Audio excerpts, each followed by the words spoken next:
ဒီနေ့ line စဉ်ဓာတ်ပုံလုပ်တဲ့နေကိုရှင်းပြပေးပါမယ်မျက်နှာပြင်လှပအောင်ပြုပြင်နေတယ်တော့အရင်သင်ခန်းစာထဲမှာရှင်းပြပေးတာပြလို့ထပ်မရှင်းပြတော့ပါဘူးဦးစင်းရဲ့ Facebook အကောင့်မှာလည်းဗီဒီယိုအားလုံးအစင်းလိုက်တင်ပေးထားပါတယ်ခုသင်ခန်းစာတင်မှာအသုံးလို့လဲဒီပုံလေးကို screenshot ယူလိုက်ပါ Photoshop software ကိုဖွင့်မယ်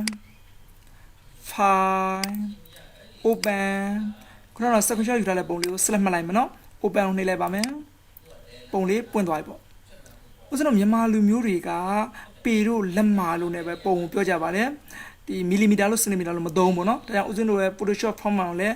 Photoshop unit ကိုလည်းပေါ့နော်လက်မှာပြောင်းထားပါမယ်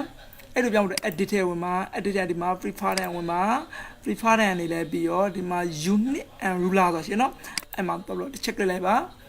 ါဒီအပေါ်မှာ ruler မှာခုမီလီမီတာဖြစ်နေเนาะအဲ့ဒါဦးစင်းတို့ inch လက်မှာကိုပြောင်းလိုက်ပါမယ် okay နှိပ်လိုက်ပါမယ်ဒါဆိုရင်ဦးစင်းတို့ Photoshop ရဲ့ unit ကလက်မှာဖြစ်သွားပါပြီခုတခါ shortcut key တွေအကြောင်းပြောပြပါမယ်ဒီမှာ file ထဲဝင်ကြည့်ပါ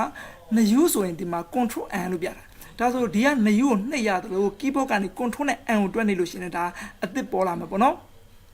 အဲ့လိုဒီမှာ open ရဲ့ဒီ shortcut key ကလည်း control o ပေါ့နော်ဒီလိုလေးပေးထားတယ်ဒီ shortcut key တွေကိုဦးဇင်းတို့ Photoshop မှာကိုယ်တိုင်စိတ်ကြိတ်ဖန်တီးလို့ရပါတယ်ဒီမှာပါနေတဲ့ control n လို့ control o လို့စိတ်ကြိတ်ပြင်လို့ရတယ်လို့ဒီမှာမပါသေးတဲ့ shortcut key ဒီမှာ place တို့ပါလို့ဆိုရင် shortcut key မပါဘူးเนาะအဲ့ဒါလေးတွေကိုယ်တိုင် shortcut key တွေဖန်တီးလို့ရပါတယ်ကဲခုဖန်တီးနည်းလေးလုပ်ပြပါမယ် edit ထဲဝင်မယ်ဒီအောက်မှာ keyboard shortcut ဆိုရှင်เนาะအဲ့ဒါလေးတစ်ချက်လိုက်ပါမယ်ကိုဦးဇင်းတို့ကခုနကဒီ file ထဲဟာဒီ place ကိုဖန်တီးချင်တာဖြစ်တဲ့အတွက်ဒီထက်မှာလဲ file ထဲဝင်မယ်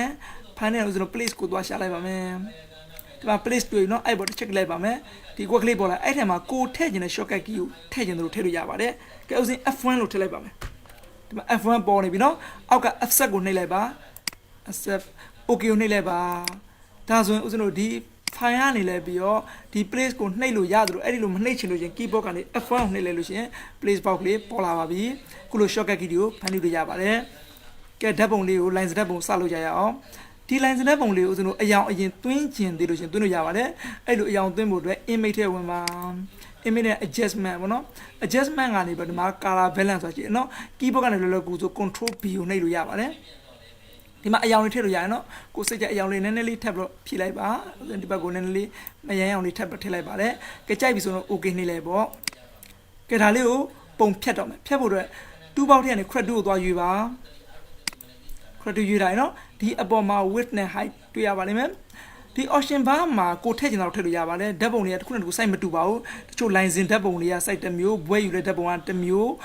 နောက်တစ်ခါမှတ်ပုံဓာတ်ပုံကတစ်မျိုးပေါ့နော် size တွေကတော့အမျိုးမျိုးပါပဲအဲ့ဒါကိုကလိုချင်တဲ့ site ကိုဒီပုံမှာထည့်ရမှာပေါ့နော်ဦးစင်းကတော့အများသုံးနေတဲ့ site ပဲလုပ်ရအောင်ဒီပုံမှာ 1.1 လို့ရိုက်လိုက်ပါမယ် 1.1 เนาะတစ်ချက်ခုံလိုက်မယ် height မှာလည်း 1.25 လို့ရိုက်ပါ 1.25 เนาะပုံထုံးမှာဖြစ်တဲ့ resolution မှာ300ရိုက်လိုက်ပါမယ်300เนาะဒီဘက်မှာ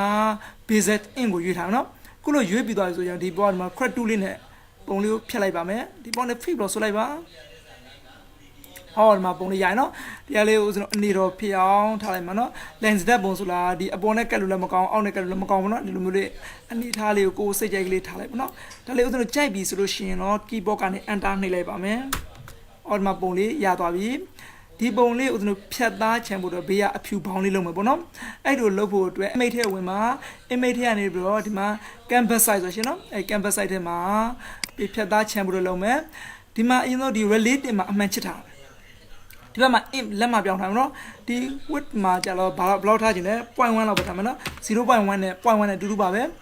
ဒီဘက်မှာအောက်မှာလဲ 0.1 လို့ပဲရေးလိုက်ပါမယ်ကဲရိုက်ပြီးလို့ရှင်တော့ဒီအောက်က color မှာအဖြူအောင်ရွေးမှာပေါ့နော်အဖြူအောင်ရွေးပြီးလို့ရှင် okay ကိုနှိပ်လိုက်ပါမယ်အော်ဘေးမှာအဖြူအောင်ဘောင်းလေးတစ်ခုရလာပါပြီဒီပုံလေးကိုနည်းနည်းချဲ့ကြည့်အောင်ဒီဘက်ကဇုံလေးကိုရွေးမယ်ရွေးလိုက်ပြီးတော့တစ်ချက်နှိပ်လိုက်မယ်အခုလိုမျိုးလေးကျဲလိုက်နော်ဒီပုံလေးကိုကတ်တာနဲ့ဖြတ်တဲ့အခါမှာလွယ်အောင်လို့အရာပေးကြရမယ်အရာပေးဖို့အတွက်ဒီဘက်မှာနယူလေယာကိုခေါ်မယ်အပေါ်မှာနယူလေယာလေးမှာအပြောင်ဖြစ်နေနော်အဲ့လိုအပြောင်ထက်ဖြစ်တဲ့အချိန်မှာ keyboard နဲ့ control နဲ့ A ကိုတွက်နေလိုက်ပါမယ် select all ဖြစ်သွားပြီပေါ့နော် select all ဖြစ်သွားတဲ့အချိန်မှာအပေါ်မှာ stroke ထည့်မယ် stroke ထည့်ဖို့အတွက် edit ထဲဝင်မယ် edit ထဲကနေဒီပေါ်မှာ stroke ဆိုတာရှိတယ်နော်အဲ့ stroke ကိုချက်နေလိုက်ပါမယ် width မှာ1လို့ပဲပေးလိုက်မယ်ပေါ့နော် color မှာကျွန်တော်အမဲအောင်ပေးလိုက်ပါမယ်အမဲအောင်လေးပေးလိုက်မယ် okay နေလိုက်မယ်ခလက်ကောင်မှာ location မှာ center ကိုရွေးထားမှာနော်အောက်ကဟာတော့ဒီ mode မှာ normal opacity မှာ100ဒါလေးကိုမပြောင်းလို့ပါဘူးနော်ခုတိုင်းမှန်ပြီဆို okay နှိပ်လိုက်ပါ control D ဆို select ကိုဖျောက်လိုက်မယ် အော်မဆက်လက်ကလေးပျောက်သွားနော်ကဲဒီမှာဒီဟာလေးဦးဇင်းတို့အရာလေးကြံအောင်လုပ်ကြရအောင်ဒီဘက်ကနေလဲပြီး rectangular mark 2လေးရွေးထားပါရွေးလိုက်ပြီးတော့ဒီပေါ့နော်ဦးဇင်းတို့ဆွဲလိုက်မယ်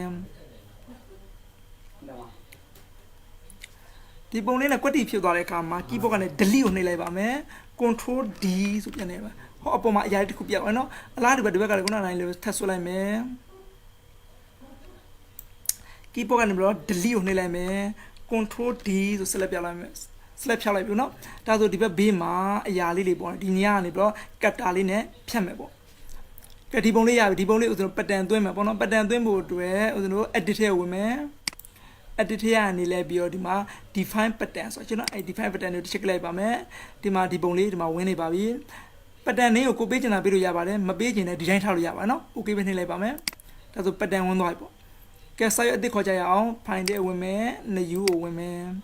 new ထဲကဒီဘက်က preset မှာဦးဇင်းတို့ custom ကိုရွေးထားမယ်ဒီမှာ inch လက်မရွေးထားမှာနော်အဲ့မှာဦးဇင်းတို့ဒီပုံဆိုလို့ရှိရင်ကိုကြိုက်တဲ့စာရွက်ကိုထုတ်လို့ရပါနော်ဦးဇင်းကတော့ full set နဲ့ပဲထုတ်လိုက်ပါမယ် full set နဲ့ဆိုဒီပုံနဲ့ဆိုရင်12ပုံလောက်ထွက်လိမ့်မယ်ဟုတ်ပြီဒီဘက်ကို full လို့ရလိုက်မယ်ဒီအောက်မှာ height မှာ10လို့ထားလိုက်မယ်နော်ဒါဆို full set ဒီ resolution မှာတော့300ပေးထားမှာနော်ဒါဓာတ်ပုံထုတ်မှာမလို့300ပေးထားတယ်ဒီ background color မှာကတော့ white ကိုမယူ transparent ကိုယူလိုက်မယ်နော် transparent ယူလိုက်ဖို့ okay ကိုနှိပ်လိုက်ပါမယ်ဒါဆိုဒီမှာတစ်ခုပေါ်လာပြီနော်အဲ့ထဲမှာခုနကပုံလေးတွေကိုစီစီလေးပြောင်းဖြစ်မယ်ဘလို့ဖြစ်မလဲဆိုလို့ရှိရင်ဒီပုံလေးတွေခုလိုမျိုးရွေးလဲပြီးတော့ဒီဘက်က edit ထဲဝင်မယ် edit ထဲကနေလို့ fade ကိုထည့်အောင်မနော် fade ထဲမှာဒီ use မှာ pattern ကိုသွားယူထားမယ် pattern ယူပြီနော်ဒီ custom pattern မှာခုနကဥဆုံးဓာတ်ပုံတွေသွားရှာလိုက်ပါမယ်ဒီမှာအောက်ဆုံးမှာတွေ့ပါပြီအဲ့ဓာတ်ပုံတွေသွားယူလိုက်မယ်ယူလိုက်ပြီးတော့ဒီဘက်က okay ကိုနှိပ်လိုက်ပါမယ်အော်ဒီမှာဓာတ်ပုံလေးတွေရပြီနော်ဒါဆိုဒီဘက်အသားလေးတွေပိုးနေတယ်အဲ့ဒီအသားလေးတွေကိုဖြတ်ပါမယ်အဲ့ဒီအသားလေးဖြတ်ဖို့ဒီဘက်က rectangular mark 2ကိုယူထားမယ် rectangular mark 2ကိုယူပြီးတော့ဒီဘက်ကအသားလေးကိုဖြတ်ဖို့ဒီလိုနည်းနည်းလေးဖိဆွဲလိုက်ပေါ့နော်ဒါလေးကိုဟိုဘက်ရွှေဒီဘက်ရွှေကိုကြိုက်သလိုရွှေလို့ရပါတယ်ပြီးတော့လည်း keyboard ကနေ delete key ကိုနှိပ်လိုက်ပါဒါဆိုတစ်ဖက်ပြတ်သွားပြီပေါ့နော် control D ဟိုဒီမှာအရာလေးနည်းနည်းကြံနေသေးတယ်ဒါတော့နည်းနည်းလေးထပ်ဖြတ်ပြမယ် delete နော်ဒီဘက်ကလည်းအလားတူဖြတ်မယ် control D ဆို select ကိုဖြတ်လိုက်မယ်ဒီဘက်ကလည်းခုနလိုင်းပဲဖြတ်မယ်ဒါဆိုရင် delete ဖြတ်လိုက်ပြီနော် control D select ဖြတ်လိုက်မယ်ဒီပုံလေးကိုမူတူးလေးကိုရွှေ့မယ်ရွှေ့တယ်ပဲမူတူးလေးနဲ့ဒီဟာလေးကိုဒီလိုလေးကိုလိုချင်တဲ့အနေထားလောက်ကိုရွှေ့မှာပေါ့နော်ဒီထက်မှာဦးဇင်းတို့အဖြူအောင်ဆေးလေးဖြစ်မယ်အဖြူအောင်ဆေးဖြစ်ပေါ်တော့ဒီဘက်မှာဦးဇင်းတို့အဖြူမဲကိုရွေးထားမှာတော့ default color ကိုရွေးလိုက်ပါမယ် cancel default color ရွေးရင်ဒီဘက်ကလေးကိုချက်နေတယ်နော်ဒါလေးကိုအဖြူမဲပြန်လှန်လိုက်မယ်ဒီမှာအဖြူအောင်ဖြစ်သွားရင်နော်အဖြူအောင်ဖြစ်တဲ့အခါမှာဒီဘက်ကနေလဲပြီးတော့ paint bucket ကလေးကို click လိုက်မယ်နော် paint bucket နဲ့ဒီမှာတစ်ချက်လိုက်ပါဒါဆိုအဖြူအောင်ဆေးလေးဖြစ်ပြီးသွားပါပြီဒါဆိုဦးဇင်းတို့ဓာတ်ပုံလေးရပြီပေါ့နော်ဒီဓာတ်ပုံလေးကိုသိမ့်မယ်သိမ့်ဖို့တော့ file ထဲဝင်မယ် file ထဲမှာ save ကိုနှိပ်မယ်ပေါ့နော် save မှာဦးဇင်းတို့ဒီဟာကို file နဲ့ကြိုက်ထားပေးပါဦးဇင်းကလောလောကူကူပဲ WTYT white technology you tin ပေါ့နော်ဦးဇင်းတို့ဒီပညာအဖွဲ့အမည်လေးပေးလိုက်ပါတယ်ဒီ format မှာတော့ JPEG နဲ့သိမ့်ပါမယ် JPEG format ယူလိုက်မယ်ယူပြီးတော့ save ကိုနှိပ်လိုက်ပါမယ်ဒီမှာတော့ high ဒီ quality မှာတော့8ကိုပေးလိုက်ပါ okay နှိပ်လိုက်ပါဒါဆိုဦးဇင်းတို့ line ဓာတ်ပုံလေးတွေရပါပြီနောက်နေ့ကျမှပဲသင်ခန်းစာအသစ်တွေကိုဆက်ပြီးတော့ရှင်းပြပေးပါမယ်